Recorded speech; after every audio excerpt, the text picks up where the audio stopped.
સૌ શ્રોતાગણોને સુજ્ઞા મહેતાના જય શ્રી કૃષ્ણ. આજથી આપણે શ્રીમદ ભાગવતના 12 સ્કંદમાંના પહેલા સ્કંદમાં પ્રવેશ કરવા જઈ રહ્યા છીએ. 18,000 શ્લોક તથા 335 વ્યાસદેવ રચિત આ મહાપુરાણ ગ્રંથ છે. ભગવદ્ ગીતામાં ભગવાન શ્રી કૃષ્ણ અને અર્જુન એ બે વચ્ચે 700 શ્લોકોનો સંવાદ છે. તેમજ ધૃતરાષ્ટ્ર અને સંજયનો પણ સંવાદ જોવા મળે છે. જીવન, કર્તવ્ય અને આધ્યાત્મિકતાના વિભિન્ન પહેલુઓ પર કેન્દ્રિત છે. જ્યારે શ્રીમદ ભાગવત એ લાંબો કથાત્મક પાઠ છે, જેમાં ભગવાને કૃષ્ણ અને અન્ય દિવ્ય વિભૂતિઓ સંબંધિત વાર્તાઓ સાથે શિક્ષાઓ સંમલિત કરી છે. એટલે કે મૃત્યુ કઈ રીતે સુધારવું તેનો સંદેશ છે. અહીં આ મહાપુરાણમાં ઘણા સંવાદો છે. સુખદેવજી અને પરીક્ષિત મહારાજના, સૂત ગોસ્વામી અને સૌનક આદિ ઋષિમુનિઓના તથા વિદુરજી અને મૈત્રેય મુનિ વચ્ચેના, તેમજ બીજા પણ નાના મોટા સંવાદો છે, જેના દ્વારા ભગવાનની લીલાઓના વર્ણન દ્વારા મનુષ્યનું મૃત્યુ સુધારવાનો માર્ગ સૂચિત કરે છે.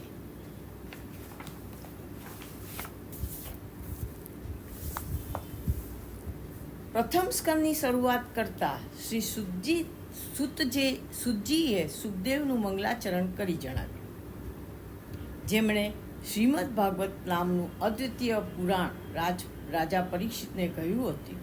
તેવા સુખદેવ મુનિને હું શરણે જઈ ગ્રંથનો કથાનો આરંભ કરું છું. એકવાર સૌનક આદિ ઋષિઓએ નૈમિષારણ્યમાં ભગવત પ્રાપ્તિની ઈચ્છાથી એક બહુ મોટા યજ્ઞનું અનુષ્ઠાન કર્યું. પહેલાં આપણે જે મહાત્મ્યનો પ્રસંગ જોયો તે પદ્મપુરાણનો હતો. હવે આપણે ભાગવત પુરાણ જોઈ રહ્યા છીએ. યજ્ઞના વિરામના સમયે તેઓ સૂતજીને પ્રશ્ન પૂછે છે. તે પ્રશ્નનો સાર આ જ છે કે વિશેષ રૂપે કલયુગમાં જીવ બહુ દુઃખિત હોય છે. આમના ઉદ્ધારનો માર્ગ શું છે? સંક્ષેપમાં આ જ સૌનક આદિ ઋષિઓનો પ્રશ્ન છે. આમ તો તેમણે આ પહેલા અધ્યાયમાં 6 પ્રશ્ન કર્યા છે. પહેલો પ્રશ્ન કયો છે? મનુષ્યના પરમ કલ્યાણનો માર્ગ કયો છે? કલ્યાણ અર્થાત હિતના પણ 2 પ્રકાર હોય છે. એક તો સામાન્ય હિત અને બીજું પરમ કલ્યાણ. કોઈ હિત એવું હોય છે જે કોઈક સમયને માટે હિતકારી હોય છે, પરંતુ જે સર્વકાળમાં સર્વસ્થાનમાં લોકોને માટે હિતકારી હોય તે પરમ કલ્યાણ કહેવાય. તો પ્રશ્ન આ છે કે બધા લોકો માટે પરમ કલ્યાણની, પરમ હિતની વાત કઈ છે? બીજો પ્રશ્ન એ છે કે ભગવાનના અનેક અવતાર થાય છે. આ અવતારોનું પ્રયોજન શું છે? હેતુ શું છે? નિમિત્ત એટલે કે કારણ શું છે? કયા હેતુથી ભગવાન આટલા અવતાર લે છે? ત્રીજો પ્રશ્ન એ આવે છે કે ભગવાન જ્યારે અવતાર લે છે ત્યારે તેઓ કયા પ્રકારના કર્મ કરે છે? ચોથો પ્રશ્ન એ છે કે અવતારોની કથાઓ કઈ કઈ છે? પાંચમો પ્રશ્ન સૂત જે પૂછે છે, અમારી એક વિનંતી છે કે વિશેષ રૂપથી અમારી ભગવાન શ્રી કૃષ્ણના ચરિત્ર સાંભળવાની ઈચ્છા છે, તો એ ઈચ્છા અમારી પૂરી થાય. છેલ્લો પ્રશ્ન એ છે, એટલે કે છઠ્ઠો પ્રશ્ન એ છે કે જ્યારે ભગવાન શ્રી કૃષ્ણ પોતાના અવતાર કાર્ય પૂરું કરીને અહીંથી પોતાના ધામમાં ચાલ્યા ગયા ત્યારે ધર્મ કોના શરણે ગયો? કેમ કે ધર્મની સ્થાપના માટે જ ભગવાન અહીં આવ્યા હતા. તો આ 6 પ્રશ્નોને સંક્ષેપમાં જોઈએ તો બધા પ્રાણીઓના પરમ કલ્યાણનો ઉપાય શું છે? બીજો, ત્રીજો અને ચોથો પ્રશ્ન અવતારો વિશે છે. અવતારોનું પ્રયોજન, તેમના કાર્ય અને તેમની કથા. પાંચમો પ્રશ્ન ભગવાન શ્રી કૃષ્ણના ચરિત્ર સાથે સંબંધિત છે. અને છેલ્લો પ્રશ્ન, આ ધર્મ કોના શરણમાં ગયો?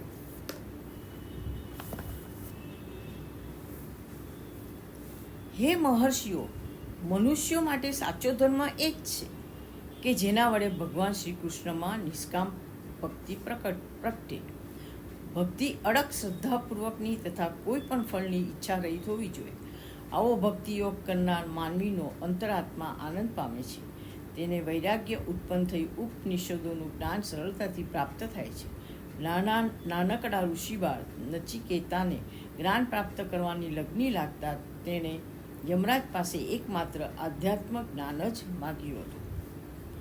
તો આપણે હવે નચિકેતાની કથા જાણીશું. નચિકેતા ઉદ્દાલક ઋષિનો પુત્ર હતો. ઉદ્દાલક ઋષિએ એકવાર યજ્ઞ કરી દાનમાં દુબળી ઘરડી ગાયો આપવા માંડી. પિતાની આવી વૃત્તિ જોઈ દુઃખી થયેલા નચિકેતાએ પિતાને પૂછ્યું, તમે મને કોને આપો છો? પુત્ર એ પિતાનું ધન ગણાય અને આ ધનનું પણ દાન કરવું જોઈએ, એ વિચારે નચિકેતાએ આ પ્રશ્ન કર્યો હતો. આથી પિતાએ ગુસ્સે થઈને કહ્યું, હું તને યમને આપું છું.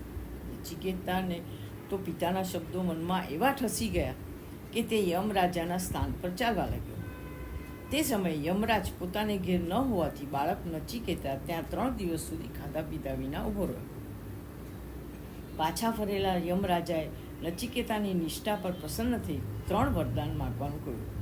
ત્યારે નચિકેતાએ પ્રથમ પિતાનો ગુસ્સો શાંત થાય, બીજું સ્વર્ગની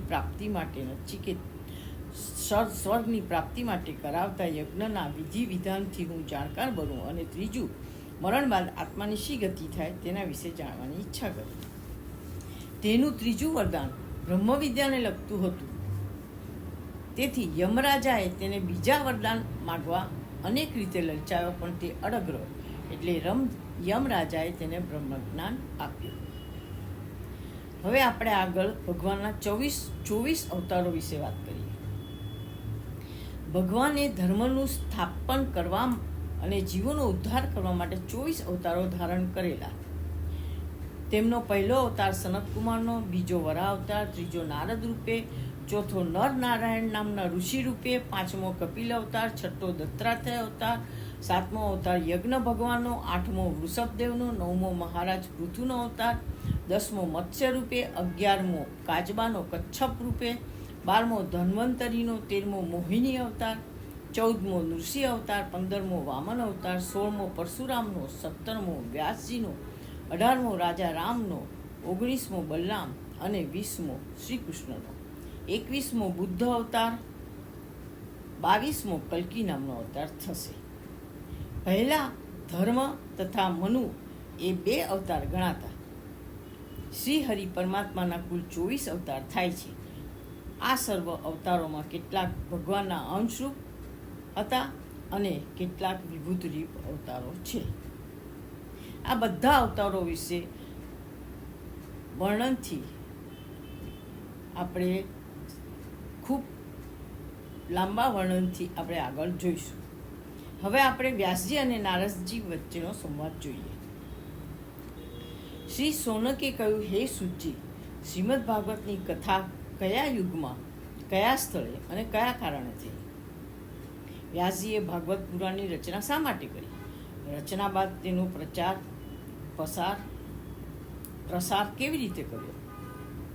હું અત્યારે આપની સમક્ષ જે કહી રહી છું તે વાસુદેવ રચિત મહાપુરાણ શ્રીમદ ભાગવતની જ વાત કહી રહી છું.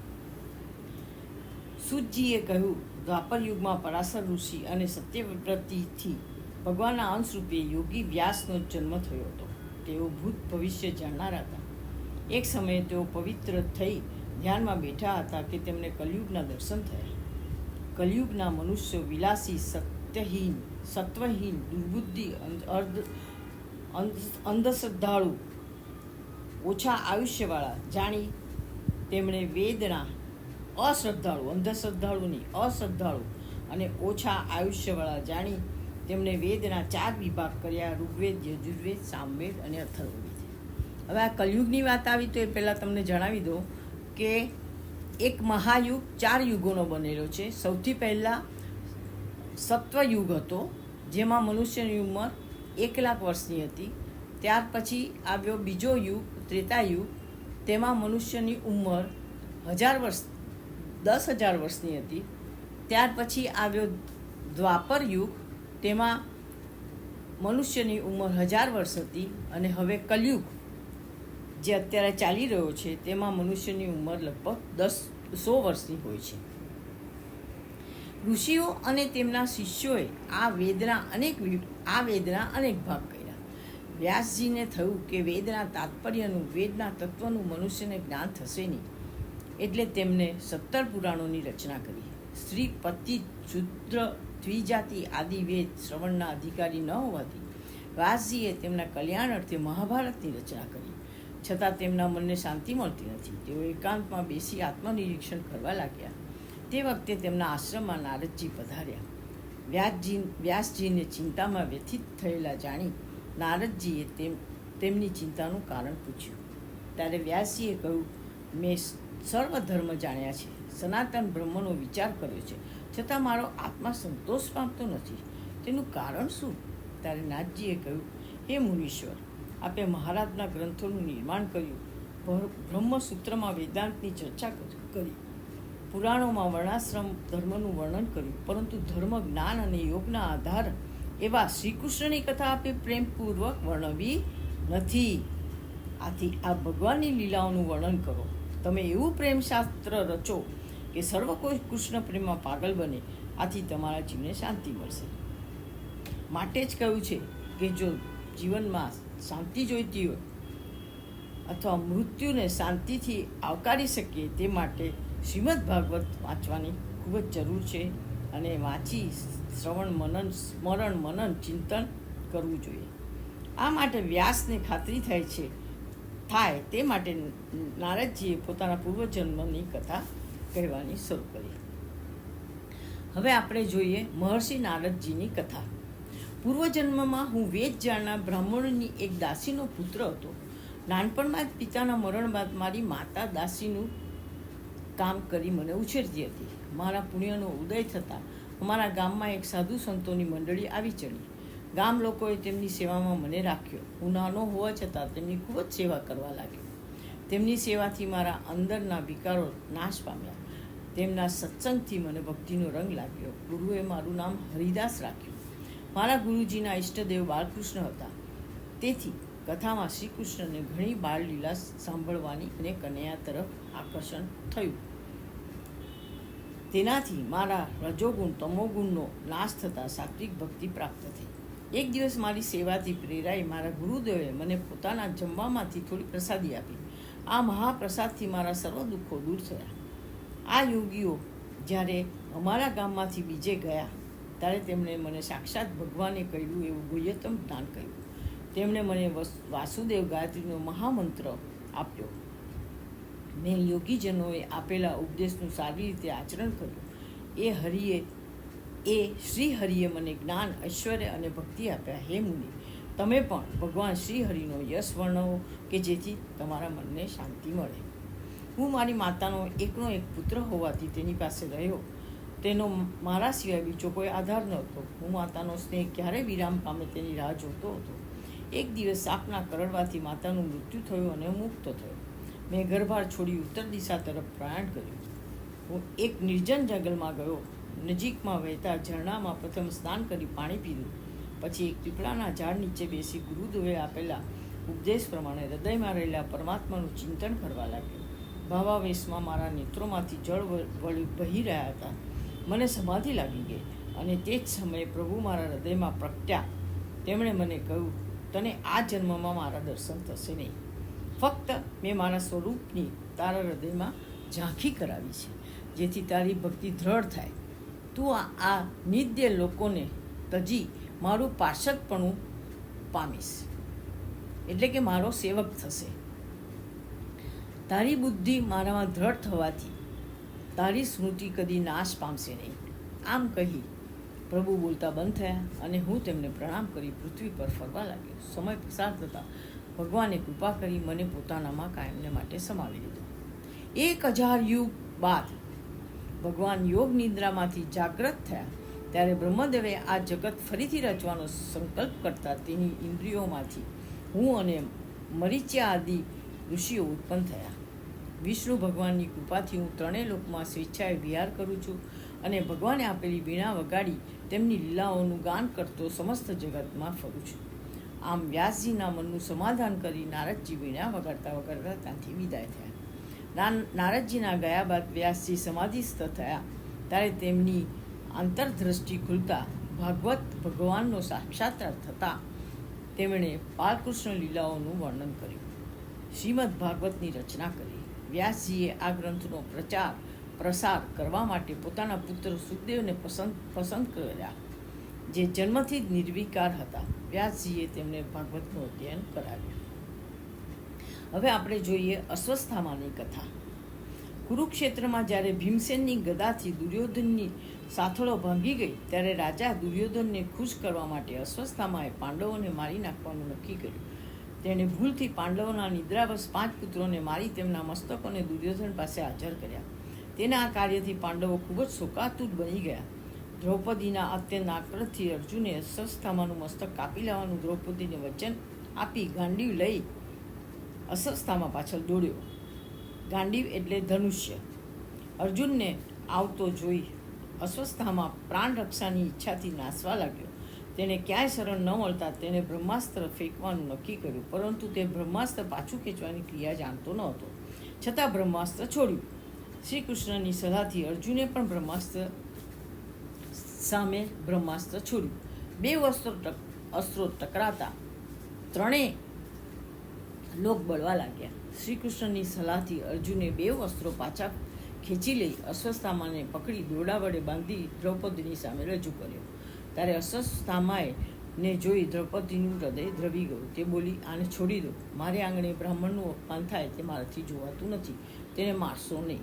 આમ દ્રૌપદી પોતાના દુશ્મન અશ્વસ્થામાને માફ કરે છે, પરંતુ ભીમસેન તેનો વિરોધ કરી તેને મારવામાં કોઈ પાપ નથી એમ જણાવે. ત્યારે શ્રી કૃષ્ણ બ્રાહ્મણનું અપમાન કરીને કાઢી મૂકવાનું કહે છે. શ્રી કૃષ્ણના વચન પ્રમાણે અર્જુને તલવાર વડે અશ્વસ્થામાના માથા ઉપરનો મણી કાઢી તેને છાવણીમાંથી કાઢી મૂક્યો. અશ્વસ્થામાને આ અપમાન મરણ તુલ્ય લાગ્યું. પછી સુજીએ આગળ કહ્યું, શ્રી કૃષ્ણ સહિત પાંડવો સ્ત્રીઓની સાથે મરણ પામેલા અને તિલોદક શ્રાદ્ધ વગેરે ઈચ્છતા પોતાના સંબંધીઓને જલાંજલિ આપવા ગંગા કિનારે ગયા. ત્યારબાદ શ્રી કૃષ્ણે રાજા યુધિષ્ઠિરનો રાજ્યાભિષેક કરાવી 3 અશ્વમેધ યજ્ઞ કરાવી તેમનો યશ સર્વ દિશામાં ફેલાવી દ્વારકા જવા તૈયાર થાય. તેઓ રથમાં બેઠા કે તે જ સમયે ઉત્તરા દૂરથી સામે આવી ને શ્રી કૃષ્ણને પોતાના ગર્ભની રક્ષા કરવાનું કહેવા લાગ્યું. ભગવાન શ્રી કૃષ્ણે જાણી લીધું કે આ બાણ અશ્વસ્થામાનું બ્રહ્માસ્ત્ર છે અને તે પાંડવોના વંશનો નાશ કરવાના હેતુથી ઉત્તરાના ગર્ભની પાછળ પડ્યું છે. ભગવાન શ્રી કૃષ્ણે પોતાના સુદર્શન ચક્ર વડે પાંડવોની રક્ષા કરી અને ઉત્તરાના ઉદરમાં પ્રવેશ કરી પોતાની માયા વડે તેના ગર્ભને વીંટી લીધો. સુદર્શન ચક્રને જોઈ બ્રહ્માસ્ત્રનું તેજ શાંત થઈ ગયું. આમ પરીક્ષિતને માતાના ઉદરમાં જ ભગવાનના દર્શન થયા હતા. હવે આપણે આગળ જોઈએ શ્રી ભીષ્મ પિતામહની કથા. ભીષ્મ પિતામહે દુર્યોધનના કટુ વચનથી પ્રેરાઈ તેની રાણીને રાતના 12 વાગ્યે ધ્યાનમાં બેસું ત્યારે આશીર્વાદ લેવા આવવાનું કહ્યું. આ વાત જાણી ચિંતિત શ્રી કૃષ્ણે ભાનુમતીને, દાદાજી તો ઘરના જ માણસ છે, તેમને આજે જ મળવાની શી જરૂર એમ કહી પાછા વળ્યા અને તેની જગ્યાએ દ્રૌપદીને મોકલી. અખંડ સૌભાગ્યથી ભવના આશીર્વાદ તેને અપાવ્યા. ભીષ્મે જ્યારે આંખો ખુલી તો જોયું તો દ્રૌપદીને જોઈ જાણી ગયા કે નક્કી આ કામ શ્રી કૃષ્ણને છે. તેઓ તરત દરવાજા પાસે આવી શ્રી કૃષ્ણને પ્રણામ કરી અંતકાળે દર્શન આપી પોતાનું મરણ સુધારવાનું કહે છે. શ્રી કૃષ્ણ તેમને વચન આપે છે. આ આપેલા વચન મુજબ યુદ્ધ પૂરું થયા બાદ શ્રી કૃષ્ણ રાજા યુધિષ્ઠિર, ભાઈઓ, મંત્રીઓ અને બ્રાહ્મણોને લઈ ભીષ્મ પિતામહ જ્યાં બાણશૈયા પર સૂતા હતા ત્યાં આવે છે. બધા તેમને પ્રણામ કરે છે. ભીષ્મે સૂતા સૂતા જ મન અને વચન વડે તેમનો સત્કાર કર્યો અને પછી શ્રી કૃષ્ણે પોતાના હૃદયની ભાવભરી અંજલિ અર્પણ કરી. પછી તેમણે કહ્યું, હે કૃષ્ણ, મારું આખું જીવન નિષ્પાપ ગયું છે, છતાં મને 6 માસ સુધી બાણશૈયા પર પડ્યા રહેવાની સજા કયા કારણે થઈ? ત્યારે ભગવાને તેમની શંકાનું સમાધાન કરતાં કહ્યું, તમે કોઈ પાપ કર્યું નથી, પણ તમારી હાજરીમાં થયેલા પાપને આંખ વડે જોયું છે, એની આ સજા છે.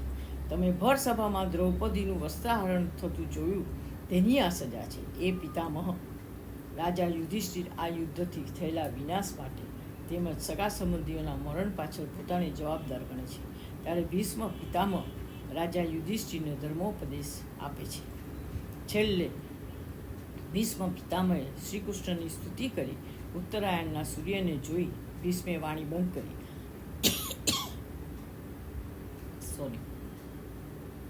મનને શ્રી કૃષ્ણમાં એકાગ્ર કરી નેત્રો બંધ કરી શ્વાસને અંદરના ભાગમાં જ લીન કરી દઈ ઉપરામ પામ્યા. ત્યાં રાજા યુધિષ્ઠિરે ભીષ્મના દાહ સંસ્કાર આદિ કૃત્યો કરાવ્યા અને કેટલાક સમય સુધી શોકમાં ડૂબી ગયા. બાદ શ્રી કૃષ્ણની અનુમતિથી પોતાના વંશ પરંપરાગત રાજ્યનું ધર્મપૂર્વક શાસન કરવા લાગ્યા. આમ યુધિષ્ઠિર હસ્તિનાપુરના રાજા બન્યા. તેમના રાજ્યમાં કોઈ રોગી નથી, કોઈ દુઃખી નથી, કોઈ મૂર્ખ નથી. ધર્મરાજાના રાજ્યમાં ધર્મનું શિક્ષણ આપવામાં આવતું હતું. હવે આપણે દ્વારકામાં શ્રી કૃષ્ણનો સત્કાર વિશે જાણીશું. ભગવાન શ્રી કૃષ્ણ યુધિષ્ઠિરને ગાદીએ બેસાડી દ્વારકા જવા તૈયાર થયા અને તે માટે તેમણે સૌની વિદાય લીધી. શ્રી કૃષ્ણ જતા જાણે પોતાનો આત્મા જ ચાલ્યો જતો હોય તેવો વિષાદ પાંડવો અનુભવી રહ્યા હતા. છતાં કોઈ અમંગળ ન થાય તે વિચારી દરેકે શોકને પોતાના હૃદયમાં સંઘરી રાખ્યો.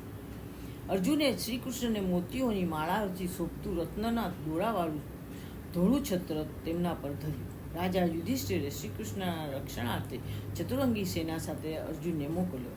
દ્વારકા નગરીમાં રાજમાર્ગો, શેરીઓ, બજારો તથા ચોટા ચોખ્ખા સાફ કરેલા અને સુગંધિત મિશ્રિત જળ વડે છંટકાવ કરેલા હતા. સૌ નગરજનો, કુટુંબજીવો અને રાજકુમારો બ્રાહ્મણોને આગળ કરી શ્રી કૃષ્ણની સામે આવ્યા. નગર નારીઓએ ભગવાનને પુષ્પોના વરસાદથી વધાવ્યા. ભગવાન શ્રી કૃષ્ણે સર્વનું અલગ અલગ રીતે સન્માન કર્યું. ગુરુજનો, બ્રાહ્મણો તથા સ્ત્રીઓ સહિત વૃદ્ધ પુરુષોના આશીર્વાદ મેળવ્યા. શ્રી કૃષ્ણે પોતાના માતા પિતાના મહેલમાં પ્રવેશ કર્યો કે તેમની માતાએ તેમને ભેટી પડી. પછી શ્રી કૃષ્ણની ગોદમાં બેસાડી હર્ષથી વિભળ મનવાળી થઈ. આંખમાં હર્ષના આંસુઓથી તેમને ભીંજવવા લાગી. પછી શ્રી કૃષ્ણે પોતાના ભવનમાં પ્રવેશતા તેની 16,108 રાણીઓના મન અત્યંત આનંદથી નાચી ઉઠ્યા. શ્રી કૃષ્ણ દરેક રાણીઓને હાવભાવથી રાજી કરે છે, પણ જરાય પ્રતિભાવ આપતા નથી. હવે આપણે જોઈએ પરીક્ષિતનો જન્મ. સૂતજીએ કહ્યું, ઉત્તરાના ગર્ભમાં રહેલ બાળક પરીક્ષિત જ્યારે અસ્વસ્થતામાંના બ્રહ્માસ્ત્રના તેજથી બળવા લાગ્યો ત્યારે અંગૂઠા જેવડા નિર્મળ જ્યોતિર્મય પુરુષે પોતાની ગદા વડે અસ્ત્રના તેજનો નાશ કરી તેનું રક્ષણ કર્યું હતું અને થોડી વાર બાદ તે અદૃશ્ય થઈ ગયા હતા. ત્યારબાદ સુખ ગ્રહોમાં પરીક્ષિતનો જન્મ થયો. ભગવાન વિષ્ણુએ તેનું રક્ષણ કર્યું હોવાથી તેનું નામ વિષ્ણુ પાડવામાં આવ્યું. બીજું કે આ બાળક જન્મતા વેત જ ચારે તરફ જોવા લાગ્યો હતો. તેને માના પેટમાં ચતુર્ભુજ સ્વરૂપે જે પુરુષ દેખાય તે પુરુષોત્તમ ભગવાનના તે સ્વરૂપને શોધતો હતો. તેથી તેનું નામ પરીક્ષિત પણ પડ્યું. પરીક્ષિત ભાગ્યશાળી હતા કે તેમને માના ગર્ભમાં જ ઈશ્વરના દર્શન થયા. રાજા યુધિષ્ઠિરે બ્રાહ્મણોને બાળકના ભવિષ્ય કથન વિશે પૂછતા તેમણે કહ્યું, આ બાળક પરીક્ષિત પ્રજાનું રક્ષણ કરનાર, બ્રાહ્મણોનું હિત કરનાર, સત્ય પ્રતિજ્ઞાવાળો, અગ્નિ જેવો અસહ્ય ધનુર્ધારીઓમાં અગ્રેસર, સિંહ જેવો પરાક્રમી અને પૃથ્વી જેવો ક્ષમાવાન થશે. તેના બધા ગ્રહો સાનુકૂળ છે, પણ મૃત્યુ સ્થાનમાં ગ્રહો બગડેલા છે. આનું મૃત્યુ સદગતિથી થાય છે, પણ તેનો આ છેલ્લો જન્મ હોવાથી તેને સદગતિ મળશે. હવે આપણે આગળ જોઈએ યુધિષ્ઠિર સાથે નારદજીનું મિલન. સૂતજી બોલ્યા, મહાભારતના યુદ્ધ સમયે વિદુરજી યાત્રામાં ગયા હતા અને યાત્રા દરમિયાન મૈત્રેય મુનિનો સમાગમ થતાં વિદુરજીએ તેમની પાસેથી આત્મજ્ઞાન પ્રાપ્ત કર્યું હતું. વિદુરજી હસ્તિનાપુર પાછા ફર્યા ત્યારે રાજા યુધિષ્ઠિર તથા સર્વ સંબંધીઓને પ્રસન્ન ચિત્તે તેમનું સ્વાગત કર્યું. આ વિદુરજી એટલે એ કૌરવોના ગુરુ હતા. કૌરવ અને પાંડવોના ગુરુ હતા, એટલે અત્યારે આપણે એની વાત કરી રહ્યા છીએ. રાજા યુધિષ્ઠિર નામ પૂછવાથી વિદુરજીએ તીર્થયાત્રાનો વૃત્તાંત ટૂંકમાં કહી જણાવ્યો, પણ તેમણે યદુવંશના નાશ થયાની વાત ન જણાવી. વિદુરજી યમદેવનો અવતાર હતા, પણ માંડવ્ય ઋષિના શાપને કારણે તેઓ શૂદ્રપણાને પામ્યા હતા. આ વિદુરજી મધ્યરાત્રિએ ધૃતરાષ્ટ્ર પાસે જઈ તેમને સર્વ મોહન બંધન છોડી દે ઘરનો ત્યાગ કરવાનું કહે છે. વિદુરજીની સલાહ પ્રમાણે ધૃતરાષ્ટ્ર અને ગાંધારી એક રાત્રે કોઈ ન જાણે તેમ સર્વ સ્નેહપાસો છેદી નાખી ઘરમાંથી વિદુરજીએ બતાવેલા માર્ગે આગળ ચાલી નીકળ્યા. વિદુરજી તેમને ગંગા કિનારે સપ્ત સ્ત્રોત તીર્થમાં લઈ ગયા. પ્રાતઃકાળે પિતા ધૃતરાષ્ટ્રને ન જોતા રાજા યુધિષ્ઠિરના મનમાં ઘણા શંકાશીલ વિચારો આવ્યા. આ બાબતે તેમણે સંજયને પણ પૂછ્યું, પણ તેને કંઈ ખબર ન હતી. આ વાત ચાલતી હતી કે ત્યાં આકાશગમન કરનારા દેવર્ષિ નારદ અને તંબુરો ત્યાં આવી પહોંચ્યા અને તેમને કહ્યું, ધૃતરાષ્ટ્ર, ગાંધારી અને વિદુરજી ત્રણેય હિમાલયના દક્ષિણ ભાગમાં ઋષિઓના આશ્રમમાં ગયા છે. સપ્ત સ્ત્રોત તીર્થસ્થાને ધૃતરાષ્ટ્ર સર્વ ઈચ્છાઓ ત્યજી દે, શ્વાસને જીતી લે, 6 ઇન્દ્રિયોને વિશ્વમાંથી ખેંચી લીધી છે. આજથી 5મા દિવસે ધૃતરાષ્ટ્ર અને ગાંધારી યોગાગ્નિથી ઉત્પન્ન થયેલા અગ્નિમાં બળીને ભસ્મ થઈ જશે. પછી વિદુરજી ત્યાંથી તીર્થોનું સેવન કરવા ચાલ્યા જશે. જ્યાં સુધી આ પૃથ્વી પર શ્રી કૃષ્ણ બિરાજમાન છે ત્યાં સુધી તમે પણ રાજ કરી લો. પછી તમારે પણ ધૃતરાષ્ટ્રની માફક ચાલી નીકળવાનો સમય આવશે. હું તમને અત્યારથી ચેતવવા આવ્યો છું. આમ કહી નારદજી તંબુરા સાથે સ્વર્ગમાં ગયા. હવે જોઈએ છેવટે પાંડવો હિમાલયમાં લીન થયા. સુતજી બોલ્યા, અર્જુન સંબંધીઓને મળવા શ્રીકૃષ્ણની સાથે દ્વારકા ગયો હતો. તેને કેટલાક મહિનાઓ વીત્યા છતાં તે પાછો ન ફર્યો. તેથી રાજા યુધિષ્ઠિરને ચિંતા થવા લાગી. વળી તેમને ચિંતામાં વધારો કરે એવા અશુભ ચિહ્નો દેખાવા લાગ્યા. અશુભ અપશુકનો જોઈ યુધિષ્ઠિરને શંકા થાય છે કે શું ભગવાન શ્રી કૃષ્ણનો સ્વધામ જવાનો સમય આવી ગયો છે કે શું? મને કલયુગની છાયા દેખાય છે. રાજ્યમાં અધર્મ પણ વધી ગયો છે. આમ ભીમ અને યુધિષ્ઠિર વાતો કરતા હતા ત્યાં જ અર્જુન દ્વારકાથી આવી પહોંચ્યો અને યુધિષ્ઠિરના ચરણમાં ઢગલો થઈને પડી ગયો. અર્જુનની હાલત જોઈ રાજા યુધિષ્ઠિરનું મન શંકાશીલ થયું અને તેઓ અર્જુનને ઘણા અંતરંગ પ્રશ્નો કરવા લાગ્યા. ત્યારે અર્જુને કહ્યું, હે મહારાજ, આપણા બંધુરૂપ શ્રીહરિએ મને છેતર્યો છે. તેઓ સ્વધામ ગયા છે. આમ કહી તે શ્રી કૃષ્ણના અનેક ઉપકારો યાદ કરવા લાગ્યો. પછી બોલ્યો, શ્રી કૃષ્ણની જતાની સાથે મારું તેજ પણ ચાલ્યું ગયું. શ્રી કૃષ્ણ વિરહમાં કાબા લોકોએ મને લૂંટી લીધો. અત્યાર સુધી જે શક્તિ હતી તે બધી શ્રી કૃષ્ણની જ હતી. દ્વારકાવાસીઓ પણ બ્રાહ્મણોના શાપથી મૂઢ બની મદિરા પીને મદમસ્ત બની અંદરો અંદર લડી મૃત્યુ પામ્યા. આ બધું દેવેચ્છાએ જ બન્યું છે. શ્રી કૃષ્ણની વિદાય બાદ ધર્મરાજા કલિકાળના અશુભ ચિહ્નો જોઈ સમજી ગયા કે હવે આપણે પણ નારદજીની સૂચના પ્રમાણે સ્વર્ગ તરફ ગમન કરવું જોઈએ. તેમણે રાજસિંહાસન પર પૌત્ર પરીક્ષિતનો રાજ્યાભિષેક કરાવી તેને પોતે બધાએ વલ્કળો ધારણ કર્યા અને બધા બંધનો તોડી ગૃહ છોડી મહાભિનિષ્ક્રમણ કર્યું. પાંડવો દ્રઢ મન કેળવી પ્રભુના નામનું સ્મરણ કરતાં કરતાં હિમાલયમાં લીન થઈ ગયા. હવે રાજા પરીક્ષિતની કથા સાંભળીએ. સુતજી બોલ્યા, હે સોનક, યુધિષ્ઠિરના પુત્ર પરીક્ષિત બ્રાહ્મણોના ઉપદેશ પ્રમાણે પૃથ્વી પર રાજ્ય કરવા લાગ્યા. તેમણે ઉત્તર રાજાની પુત્રી ઈરાવતી સાથે લગ્ન કરી 4 પુત્રો પ્રાપ્ત કર્યા.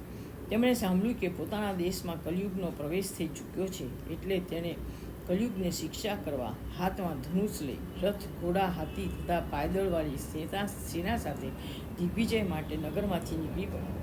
સરસ્વતી નદીના કિનારે તેમણે એક ગાય અને બળદને વાતો કરતા જોયા. ધર્મદેવ બળદનું રૂપ ધારણ કરી એક પગે લંગડાતો ચાલતો હતો, જ્યારે પૃથ્વીએ ગાયનું સ્વરૂપ ધારણ કર્યું હતું. બંને જણા પૃથ્વી પર કલયુગ પ્રવેશી ચૂક્યો છે અને ભગવાનના અનેક ગુણોનો નાશ થયો છે તેનો શોક કરતા હતા. આ ગાય અને બળદને રાજાઓના વેશમાં એક શૂદ્ર હાથમાં લાકડી લઈ નિર્દય રીતે મારતો હતો. તેના મારથી ગાય અને બળદ ધ્રુજતા હતા. આ દ્રશ્ય જોઈ રાજાએ તે બળદને પૂછ્યું, તું કોણ છે? તારા 3 પગો કેમ નથી? તું એક પગે કેમ ચાલે છે? ત્યારે બળદે કરેલી ધર્મની વાતો સાંભળી રાજા પરીક્ષિતે કહ્યું, તમે ધર્મરાજા, તમારે તપ, શૌચ, દયા અને સત્ય એ 4 પગ છે. તેમાંથી પહેલા 3ને ગર્વ, આસક્તિ અને મદ નામના અધર્મના આયુધોએ ભાંગી નાખ્યા છે. અત્યારે સત્ય નામના પગ પર માંડ ઊભા છો અને તેને પણ અસત્યરૂપી કલયુગ કાપી નાખવા તૈયાર થયો છે. તમે નિશ્ચિંત થાઓ, હું હમણાં જ કલયુગને શિક્ષા કરું છું. આમ રાજા પરીક્ષિતે કલયુગનો વધ કરવા તીક્ષ્ણ તલવાર ઉગામી કે કલયુગ મૃત્યુના ભયથી રાજાના પગમાં નમી પડ્યો. તેને શરણે આવેલો જોઈ રાજાએ તેને પોતાનું રાજ્ય છોડી જવાની આજ્ઞા કરી. ત્યારે કલયુગે રાજાને પોતાનું સ્થાન બતાવતા કહ્યું.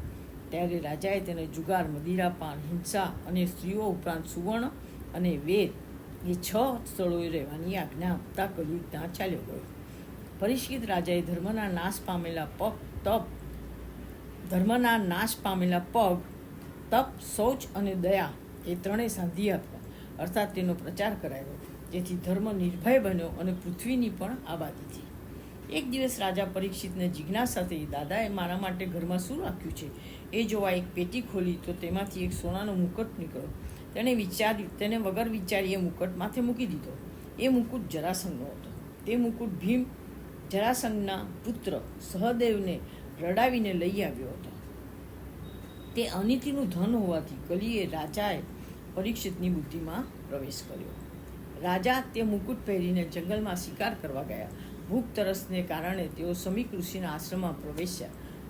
ઋષિ આંખો મીચી ધ્યાનમાં બેઠા હતા. રાજાએ તે ઋષિ પાસે જળ માગ્યું, પણ ઋષિએ ધ્યાનમાં સમાધિમાં હોવાથી તેને જળ ન આપતા રાજાની બુદ્ધિમાં બેઠેલો કલી હોવાથી રાજાની બુદ્ધિ બગડી. તેથી રાજાએ ઋષિના ગળામાં મરેલો સાપ પહેરાવ્યો. થોડી વારમાં ઋષિના પુત્ર શૃંગી ત્યાં આવી પહોંચતા તે પોતાના ગળામાં મરેલો સાપ જોઈ ગુસ્સે થઈ ગયો અને હાથમાં જળ લઈ સાપ આપ્યો કે જેણે આ રીતે મર્યાદા ભંગ કરી મારા પિતાનો અપરાધ કર્યો છે તે કુલાંગર રાજાને આજથી 7મે દિવસે મેં મોકલેલ તક્ષક નાગ કરડશે, તેથી તેનું મૃત્યુ થશે. બાળક શૃંગી સાપ આપ્યા બાદ પસ્તાવાને કારણે તેના પિતા આગળ દુઃખી થઈ પોકે રડવા લાગ્યો અને પિતાને સઘળી હકીકત કહી સંભળાવી. પિતાએ તેને કહ્યું, તે આજે મોટું પાપ કર્યું છે. રાજાના નાના અપરાધની સજા તે મોટી આપી છે. રાજા તો વિષ્ણુ ભગવાન સ્વરૂપ છે. રાજા ક્ષુધા અને તૃષાને કારણે દિન બન્યો હોવાથી તેને જે કૃત્ય કર્યું તે દંડને પાત્ર ન હતું. આમ કહી ઋષિ પશ્ચાતાપ કરવા લાગ્યા. બીજી બાજુ રાજા પોતાના મહેલમાં જઈ માથા પરનો મુકુટ જેવો નીચે ઉતાર્યો કે તેના મનમાં ચમકારો થયો. તેનું ચિત્ત ડંખવા લાગ્યું. તે સમાધિમાં બેઠેલા ઋષિનું અપમાન કર્યું. આજે ભગવાન પણ મને માફ નહીં કરે. તેમણે ઋષિપુત્રનો સાપ યાદ આવ્યો. તેને થયું કે ભગવાને જે કર્યું સારું જ કર્યું. મને મારા પાપની સજા મળી ગઈ. તેમણે આ લોક તથા પરલોક બંનેના વિષયનો ત્યાગ કરી શ્રીકૃષ્ણના ચરણોનું ચિંતન કરતા અનશન વ્રત લઈ લીધું. તેઓ ગંગા કિનારે આવી ગંગા સ્નાન કરી અન્ન જળનો ત્યાગ કરી ભગવત સ્મરણમાં મન પરોવ્યું. જગતને પાવન કરનારા મહાનુભાવ ઋષિઓને ખબર મળતા તેઓ ત્યાં આવી પહોંચ્યા. રાજાએ તેઓનું યથાયોગ્ય પૂજન કરી તેમની સન્મુખ ઉભારી પોતે કરેલા પાપનું વૃત્તાંત તે ઋષિમુનિઓને જણાવ્યું. પછી ગંગા નદીના દક્ષિણ કિનારે પૂર્વાગ્રહ દર્ભોવાળા આસન પર ઉત્તર દિશામાં મુખ રાખી બેઠા. પછી તેમણે ઋષિમુનિઓને પૂછ્યું, જેનો મરણકાળ નજીક હોય તેવા મનુષ્યનું કર્તવ્ય શું છે તે મને જણાવો. આ પ્રશ્નનો જવાબ કોઈ ન આપી શકતા પરીક્ષિત રાજા શ્રીકૃષ્ણના શરણે જઈ પ્રાર્થના કરવા લાગ્યા, તમે મારું મરણ સુધારો. પ્રભુએ પરીક્ષિતનું મરણ સુધારવા માટે સુખદેવજીને પ્રેરણા કરી. તેણે એટલે સુખદેવજી ત્યાં પધાર્યા. બધાએ ઊભા થઈ સુખદેવજીને વંદન કર્યા. સુખદેવજી વ્યાસપીઠ પર બિરાજમાન થયા.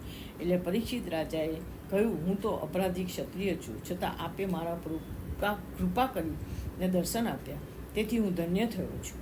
આપ કૃપા કરીને મને જણાવો કે જે મનુષ્યનું મરણ નજીક હોય તેને શું સાંભળવું, શું મનન કરવું, કોનો જાપ કરવો, શાનો ત્યાગ કરવો. સુખદેવજીએ કહ્યું, હે રાજન, હજુ તારી પાસે 7 દિવસ બાકી છે. તું તેમાં નારાયણનું સ્મરણ કર. હું તને 7 દિવસમાં જરૂર મુક્તિ અપાવીશ. આ પહેલો સ્કંદ અધિકારી સ્કંદ છે. અહીં શ્રોતાનો પણ અધિકાર બતાવ્યો છે અને વક્તાનો પણ. શ્રોતા વક્તા બંને અધિકારી હોવા જોઈએ.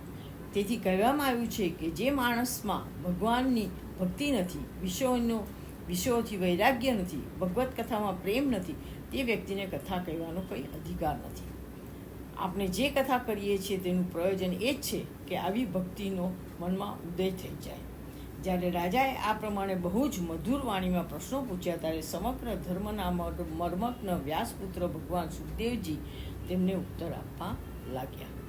ઇતિ પ્રથમ સ્કંદ સમાપ્ત. જય શ્રી કૃષ્ણ.